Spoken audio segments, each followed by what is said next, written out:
2026ರಿಂದಲೇ ಪ್ರತಿ ವರ್ಷದ ನವೆಂಬರ್ 3, 4, 5ರಂದು ಹಂಪಿ ಉತ್ಸವದ ಆಯೋಜಿಸುವುದಾಗಿ ಮುಖ್ಯಮಂತ್ರಿ ಸಿದ್ದರಾಮಯ್ಯ ತಿಳಿಸಿದ್ದಾರೆ.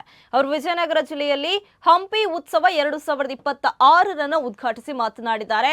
ರಾಜ್ಯ ಸರ್ಕಾರ ಹಂಪಿ ಉತ್ಸವ 2026ರನ್ನು ವಿಜೃಂಭಣೆಯಿಂದ ಆಚರಿಸುತ್ತಿದೆ. ಮಾಜಿ ಸಚಿವ ದಿವಂಗತ ಎಂಪಿ ಪ್ರಕಾಶ್ ಅವರು ಹಿಂದೆ ಕನ್ನಡ ಮತ್ತು ಸಂಸ್ಕೃತಿಯ ಸಚಿವರಾಗಿದ್ದ ಸಂದರ್ಭದಲ್ಲಿ ಮೈಸೂರು ದಸರಾ ಉತ್ಸವದ ವಿಜೃಂಭಣೆಯನ್ನ ಮನಗಂಡು ಇದೇ ರೀತಿಯ ಉತ್ಸವವನ್ನ ಹಂಪಿಯಲ್ಲಿಯೂ ನೆರವೇರಿಸಬೇಕು ಎಂದು ಆಶಿಸಿದ್ರು. ಎಂಪಿ ಪ್ರಕಾಶ್ ಅವರು ಕನ್ನಡ ನಾಡು ನುಡಿ ಸಾಹಿತ್ಯಗಳಲ್ಲಿ ಅಪಾರ ಆಸಕ್ತಿಯನ್ನು ವಹಿಸಿದ್ದಾರೆ. ಇನ್ನು ಈ ರೀತಿಯ ಅದ್ಧೂರಿ ಹಂಪಿ ಉತ್ಸವದ ಆಚರಣೆಗೆ ಮೂಲ ಕಾರಣ ಎಂಪಿ ಪ್ರಕಾಶ್ ಅವರು.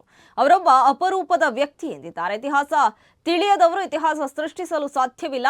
ವಿಜಯನಗರ ಸಾಮ್ರಾಜ್ಯದ ಅವಧಿಯಲ್ಲಿ ಸಂಪತ್ಭರಿತವಾಗಿದೆ. ನಮ್ಮ ಸರ್ಕಾರ ಕೂಡ ಸಾಹಿತ್ಯ, ಸಂಸ್ಕೃತಿ, ಕಲೆಗಳಿಗೆ ಹೆಚ್ಚಿನ ಒತ್ತನ್ನು ನೀಡ್ತಾ ಇದೆ. ವಿಜಯನಗರ ಕಾಲದಲ್ಲಿ ಸಂಪತ್ಭರಿತವಾದ ಹಂಪಿಯ ಹಿರಿಮೆಯನ್ನ ಹಂಪಿ ಉತ್ಸವದಿಂದ ತಿಳಿಯಬಹುದಾಗಿದೆ. ವಿದೇಶಿ ಪ್ರವಾಸಿಗ ಅಬ್ದುಲ್ ರಜಾಕ್ ವಿಜಯನಗರ ಶ್ರೀಮಂತವಾದ ಸ್ಥಳವಾಗಿತ್ತು ಎಂದು ಉಲ್ಲೇಖಿಸಿದ್ದನ್ನ ಮುಖ್ಯಮಂತ್ರಿಗಳು ಪ್ರಸ್ತಾಪಿಸಿದ್ದಾರೆ.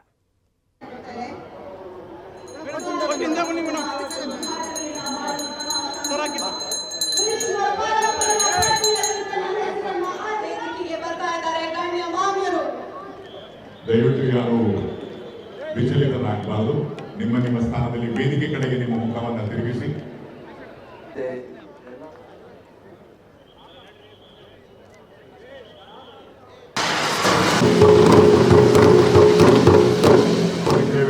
ಆದ್ರೆ ಇಲ್ಲಿ ಅವರು ವಿಕ್ಟೋರಿಯಾ ಆಸ್ಪತ್ರೆ ತಲುಪುವವರೆಗೂ ಅವರ ಜೊತೆ ಇದ್ರು. ಇದು ಕರ್ನಾಟಕ ಸರ್ಕಾರದ ಬದ್ಧತೆ.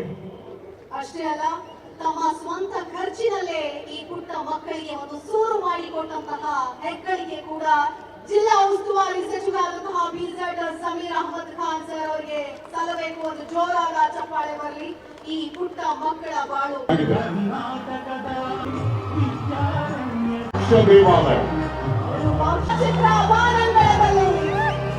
ಮುಖ್ಯಮಂತ್ರಿಗಳಾದ ಡ್ರೋನ್ನಲ್ಲಿ ನಿಮಗಾಗಿ ಮುಖ್ಯಮಂತ್ರಿ ಸಿದ್ದರಾಮಯ್ಯನವರ ನಮ್ಮ ನಿಮ್ಮೆಲ್ಲರ ಪ್ರೀತಿಯ ಅಪ್ಪು ಹೆಚ್ಚು